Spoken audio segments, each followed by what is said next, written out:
वंदे मातरम। शिक्षक साथियों, विद्यार्थियों और अभिभावकों, कार्यालय पंजीयक शिक्षा विभाग की परीक्षाएं राजस्थान बीकानेर की तरफ से कक्षा 5 और 8 की जो एग्जाम हो चुके हैं, उनमें परीक्षा परिणाम से कोई असंतुष्ट है तो उनके लिए पुनर्गणना संबंधी दिशा निर्देश जारी किए गए हैं। अगर कोई विद्यार्थी अपनी कॉपी की पुनर्गणना करवाना चाहते हैं तो उसके लिए क्या प्रोसेस रहेगा, क्या शुल्क रहेगा और किस तरीके से स्टूडेंट या उनके माता पिता आवेदन कर सकते हैं, संपूर्ण जानकारी मैं आपको दूंगा और तारीख वाइज आपको बताऊंगा कि किस तारीख तक क्या क्या प्रोसेस रहेगा।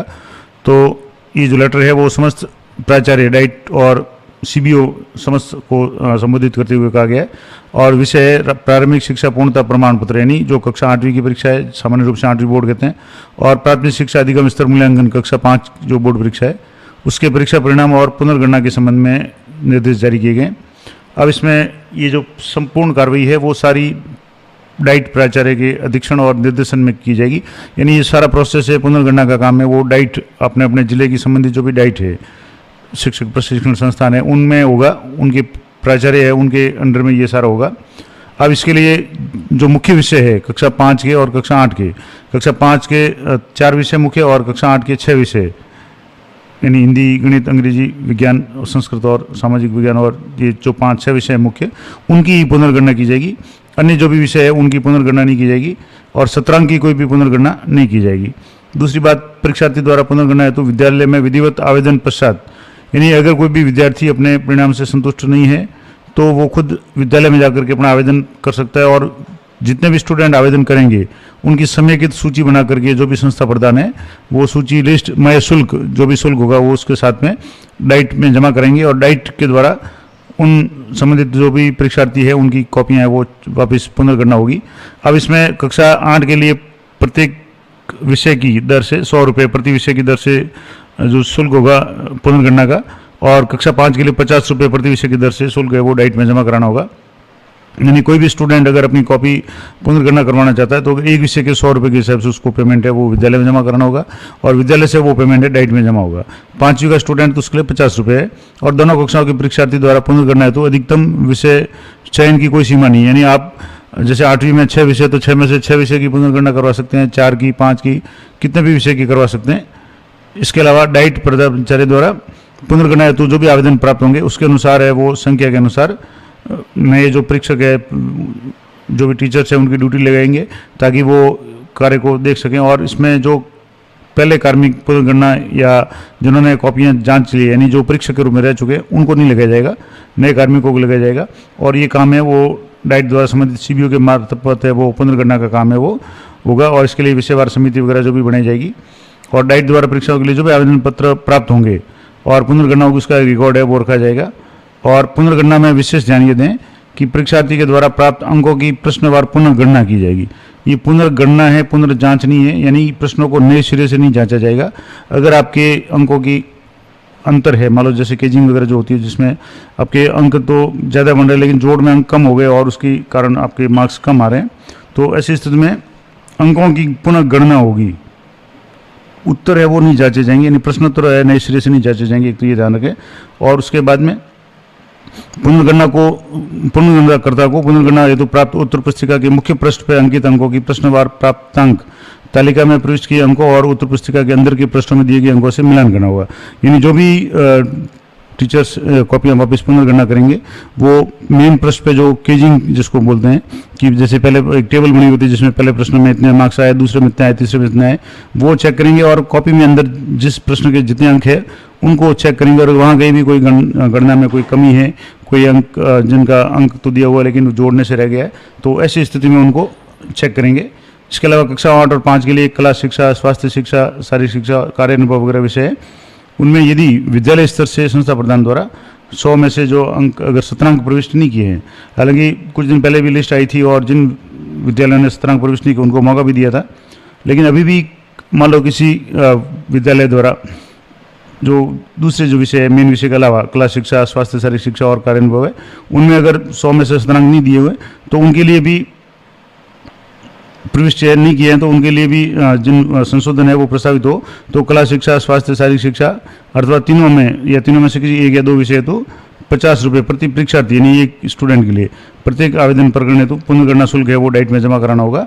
और ये जो शुल्क होगा ये विद्यालय से वहन किया जाएगा, क्योंकि ये गलती विद्यालय की है, विद्यार्थी की नहीं है। तो ये भी एक इम्पोर्टेंट बात है।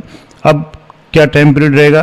पुनर्गणना है तो आवेदन अगर कोई भी विद्यार्थी करना चाहे तो 6/4 से यानी सोमवार से आवेदन कर सकता है, और 11/4 तक, सोमवार से शनिवार तक अगले सप्ताह में वो अपना आवेदन है विद्यालय स्तर पे जमा करेगा। यानी अपने जो भी संस्था प्रधान है उनको अपना एप्लीकेशन देगा कि मुझे इस विषय में अपनी पुनर्गणना करवानी है, चाहे कक्षा 5 हो या कक्षा 8।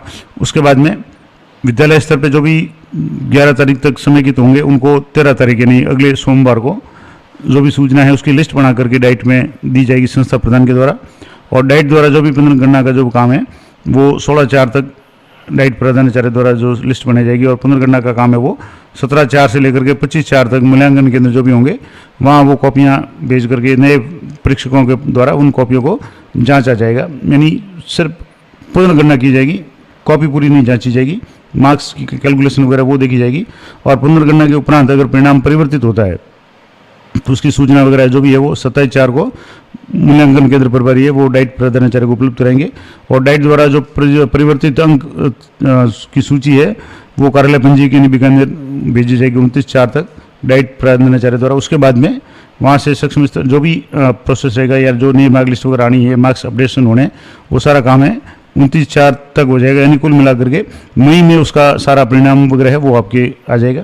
तो ये तो टाइम पीरियड हो गया। तो अगर कोई भी स्टूडेंट कक्षा 5 और 8 का है और अपने मार्क्स से संतुष्ट नहीं है, ग्रेडिंग से संतुष्ट नहीं है, और उसको लगता है कि मुझे ग्रेड जैसे बी आया और ए आने की संभावना है, और पुनर्गणना का अगर चाहता है तो अपने विद्यालय में अपने संबंधित संस्था प्रधान को फॉर्मेट जो मैं आपको बता दूंगा आगे, उस फॉर्मेट में अपनी एप्लीकेशन देंगे।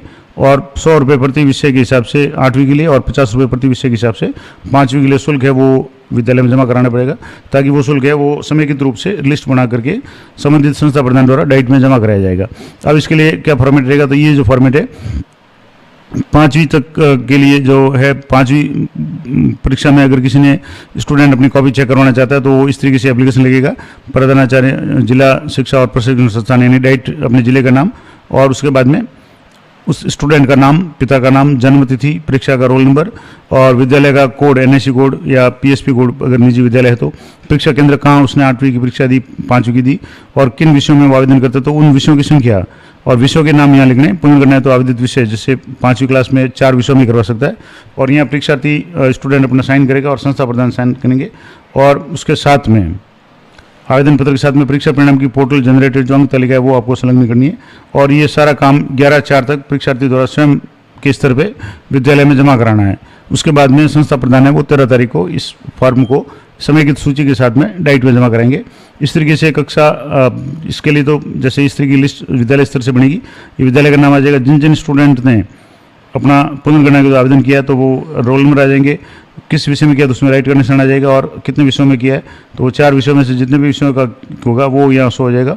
और इस तरीके से ये समेकित लिस्ट संस्था प्रधान बना करके भेजेंगे। और जिसमें जिस विषय में आवेदन किया वहाँ आपको राइट का निशान लगाना है संस्था प्रधान को। जैसे हिंदी में आवेदन किया तो राइट, अगर इंग्लिश में नहीं किया तो यहाँ क्रॉस का निशान आ जाएगा। इस तरीके से दूसरे विषयों में है तो ठीक है, नहीं तो जितने भी विषयों में आवेदन करना चाह रहा है वो 50 के हिसाब से शुल्क लेकर के इस तरीके की सीट बना करके डाइट में भेजनी है। 8वीं का है पुनर्गणना आवेदन पत्र है तो 8वीं के लिए भी सेम है, परीक्षार्थी का नाम, विद्यार्थी पिता का नाम, जन्म तिथि, रोल नंबर, विद्यालय का पीएसपी कोड, एनएससी कोड, परीक्षा केंद्र, 8वीं का बोर्ड सेंटर कहाँ था, आवेदित विषय कितने विषयों में वो आवेदन करना चाहता है, 1 2 3 4 5 6 मैक्सिमम 6 विषय में कर सकता है। और जो विषय में आवेदन करना चाहता है वो यहाँ विषय का नाम लिखना है, और परीक्षार्थी के साइन होंगे, और जो पोर्टल से जनरेटेड अंक तालिका है वो आपको संलग्न करनी है। और इस तरीके से ये विद्यालय स्तर से इसका समेकित लिस्ट है वो भी आपको जो विद्यालय स्तर से होगी। उसके बाद में डाइट लेवल से जो भी काम होगा वो डाइट लेवल की बात होगी। इस तरह के फॉर्मेट होंगे। तो ये पूरा आदेश मैं आपको टेलीग्राम चैनल पर दे दूंगा। अगर आप इस तरह के फॉर्मेट कक्षा 5वीं और 8वीं का चाहिए तो स्टूडेंट कैसे एप्लीकेशन देगा, तो ये एप्लीकेशन का फॉर्मेट है। और विद्यालय स्तर से समेकित सूची कैसे बनाएंगे, ये विद्यालय स्तर का फॉर्मेट है। तो ये पूरी जानकारी मैंने आपको बता दी कि अगर कोई भी स्टूडेंट 5वीं और 8वीं जो बोर्ड हुई है, परीक्षा हुई है, उसके परिणाम से अगर संतुष्ट नहीं है और अपनी कॉपियों की पुनर्गणना करवाना चाहता है तो निर्धारित तारीख यानी 6/4 से लेकर के 11/4 तक अपना आवेदन है अपने विद्यालय में प्रस्तुत कर दे, ताकि संस्था प्रधान ने इसको समेकित करके 23 तारीख को डाइट में भेज सकें। तो ये थी महत्वपूर्ण जानकारी। अधिक से अधिक जो भी स्टूडेंट्स हैं उनको, उनके पेरेंट्स को ये वीडियो जरूर शेयर करें, और मिलते हैं नेक्स्ट वीडियो में। तब तक जय हिंद, जय भारत।